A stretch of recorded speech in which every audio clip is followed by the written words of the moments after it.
So next question is question number 3, जो कि है can a quadrilateral A B C D be a parallelogram if. इसमें तीन conditions दिए हुए हैं और हमको चेक करना है कि क्या ये सेटिस्फाई कर रहा है या नहीं कर रहा है एक पैरेललोग्राम के लिए। ठीक है, तो मैं ड्रॉ कर लेता हूँ पैरेललोग्राम, रफ स्केच। ठीक है, नेमिंग हर वक्त एक ही फ्लो में होगा, जैसे यहाँ से ए बी सी डी। सबसे पहले क्या पूछा गया, angle D plus angle B. Angle D कौन सा है, ये एंगल डी बी। ठीक है, क्या इन दोनों का सम 180 हो सकता है? देखो हमको जैसे पता है कि एक पैरेललोग्राम में ऑपोजिट एंगल इक्वल होते हैं। ठीक है, सो इक्वल होते हैं तो दोनों का सम क्या बोला गया है, डी प्लस एंगल बी, दोनों का सम 180 है। तो एक बार बताओ, ये दोनों तो इक्वल है। अगर मैं उसके प्रॉपर्टी के हिसाब से देखा जाए तो ऑपोजिट एंगल सारे इक्वल। तो अगर मैं इसको एक्स मानूँ तो ये भी एक्स होगा। चलो दोनों को ही मैं एक्स लिख लेता हूँ दोनों की जगह। 180 क्या हो जाएगा, एक्स यानी कि डिवाइडेड बाई 2, 90। ये 90, ये भी 90। तो सेटिस्फाई कर रहा है, बिल्कुल कर रहा है, क्योंकि एक पैरेललोग्राम में ऑपोजिट एंगल्स सेम होते हैं और वो सेम प्रॉपर्टी हम इसमें प्रूव कर चुके हैं। तो ये पहला वाला तो बिल्कुल सही है। ठीक है, नेक्स्ट मैं इसको इरेज कर लेता हूँ दूसरे। नेक्स्ट क्या है, A B equals to D C. A B कहाँ है, ए बी ये वाला है, ये वाला। और हमको पता है opposite sides are parallel and equal in a parallelogram. तो ये अगर 8 सेंटीमीटर है, सो ये भी 8 सेंटीमीटर है। सो यस, सेकंड वाला भी आपका एक पैरेललोग्राम के लिए ही है, बिल्कुल। बट बी सी, यहाँ पर क्या बोला गया, ए डी और बी सी की बात की गई है। ए डी ये वाला है और बी सी, पैरेललोग्राम में ए डी और बी सी जो है वो सेम होंगे ना, ऑपोजिट साइड सेम। सो बी सी यहाँ पर 4.4 दे रखा है, बट इधर ए डी जो है वो 4 दिया हुआ है। ठीक है, सो ये वाला जो लाइन है ना, ये वाला एक पैरेललोग्राम के लिए सेटिस्फाई नहीं कर रहा। So this property, this one is not for parallelogram. ये कोई दूसरे क्वाड्रिलेटरल के लिए हो सकता है। ठीक है, सो इसका ये पैरेललोग्राम नहीं हो सकता, ये प्रॉपर्टी उसका नहीं हो सकता। Next, third part, angle A 70 angle C 65। Angle A 70 angle C 65, ये भी गलत है।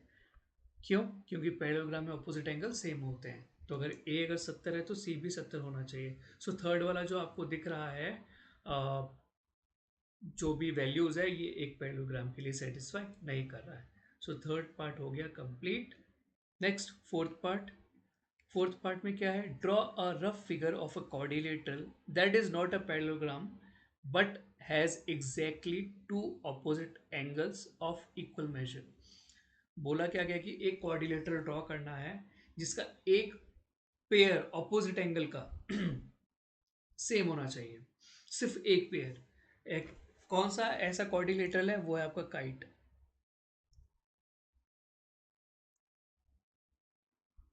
ठीक है, क्यों? क्योंकि काइट एक ऐसा कोऑर्डिनेटर है जिसका एक पेयर, ये वाला एंगल और ये वाला एंगल, एक पेयर ऑपोजिट एंगल है। ध्यान से देखिए, ये इसके ऑपोजिट है, राइट। अगर मैं इसको 1 मानूँ, इसको 2 मानूँ, 1 2 के ऑपोजिट है, प्लस दोनों सेम भी है और एक ही पेयर है।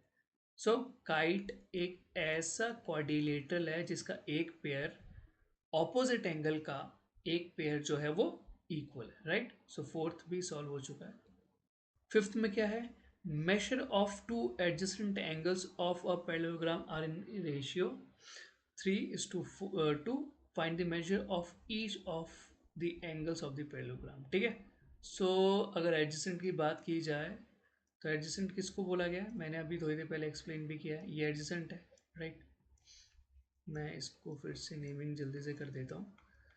बोला क्या गया, 3:2 में। लेट देम, मैं इन दोनों क्या लेट कर रहा हूँ, let the adjacent angles, let them 2x 3x, okay 3:2 है ना, 3x एंड 2x। ठीक है, इनको मैंने क्या लेट कर लिया, एक को मैंने लेट कर लिया 3x, दूसरे को लेट कर लिया 2x। दोनों का सम कितना होगा, 3x plus 2x should be equals to 180 degree. Reason क्यों? रीज़न क्या होगा? Adjacent angles in a parallelogram are supplementary. Supplementary मतलब 180। ठीक है, यहाँ से हमारा क्या होगा? x की वैल्यू निकल जाएगी। 3x plus 2x is 5x equals to 180 और x की वैल्यू क्या? 180 डिवाइडेड बाय 5। 5 वन ज़ा 5, 5 3 ज़ा 15, 5 6 ज़ा 30। ठीक है, तो यहाँ पर हम लोग वैल्यू पुट करते 3x और 2x में। अगर मैं 3x की बात, सो आपका a कितना है? a is angle a is 3x। यहाँ पर हम लोग x की वैल्यू पुट करेंगे। x कितना है? 36। Okay, 3 6 18, 3 3 9, 108 degrees. और आपका d क्या है? d है 2x। So 2 into 36 is 72 degrees. और हमको पता है अपोजिट एंगल्स इक्वल होते हैं पैरेललोग्राम में। सो अगर a आपका 180 तो c भी आपका 108, सॉरी 108, तो सी भी आपका 108। डी अगर आपका 72 डिग्रीज, सो बी भी आपका 72 degrees, right. So fifth part भी आई थिंक कंप्लीट हो चुका है।